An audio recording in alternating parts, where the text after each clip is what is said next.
Just to be clear, none of us were alive in this time period, so the information that we are presenting is not completely accurate.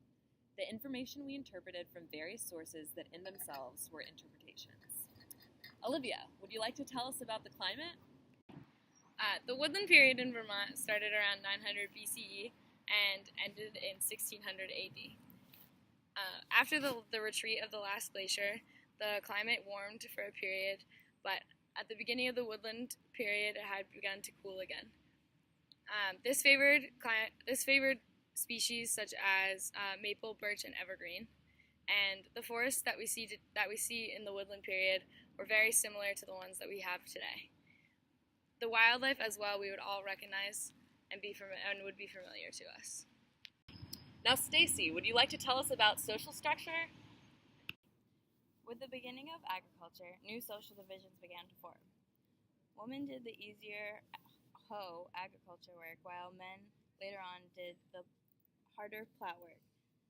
Women also mostly gathered all the plants and nuts that they used to eat and also used for healing products. Since people were staying in one place for longer, they were able to accumulate more possessions. The accumulation of more possessions led to the beginnings of hierarchy because some people were able to have more possessions than others. The difference in social classes were able to be seen by archaeologists who discovered different possessions in the grave and were able to tell based on the way that graves were constructed as well as the types of materials in their graves, the differences in social class.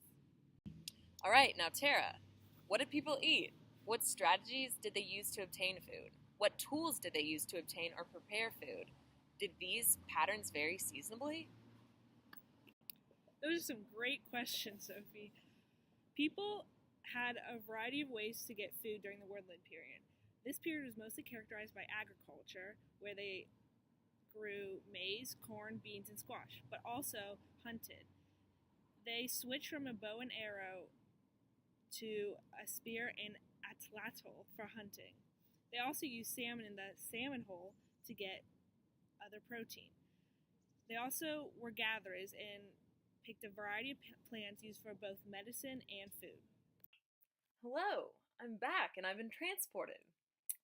All right, I'm going to talk to you a little bit about early settlement during the woodland period. So during the early woodland period, the people generally tended to travel more, usually in small family bands, and especially with regards to following game.